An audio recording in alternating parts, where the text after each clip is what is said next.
something that's very common is feeling powerless, feeling angry, feeling like you have no power over the situation that's happening, right? Especially when it's involving somebody that has an authoritative position over you or a leadership position over you, right?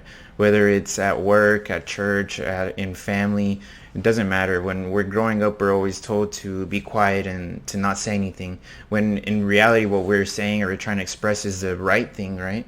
And the correct answer, and that becomes ingrained in us. And the more that that happens to you when you're younger, growing up, adolescent, whatever it may be, the deeper and more rooted in you that becomes as a part of your personality, right? To always feel like you've been shut down no matter where it is that you are.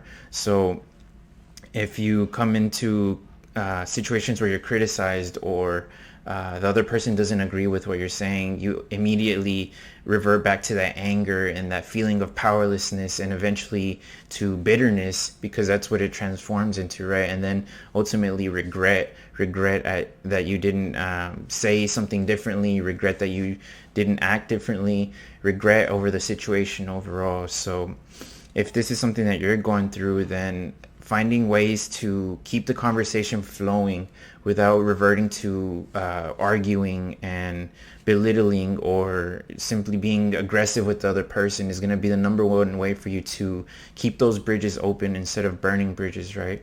And the best way to do this is to use questions to your advantage, right? Start always ask for more clarity, always ask more questions, and always be the active listener in the conversation, right?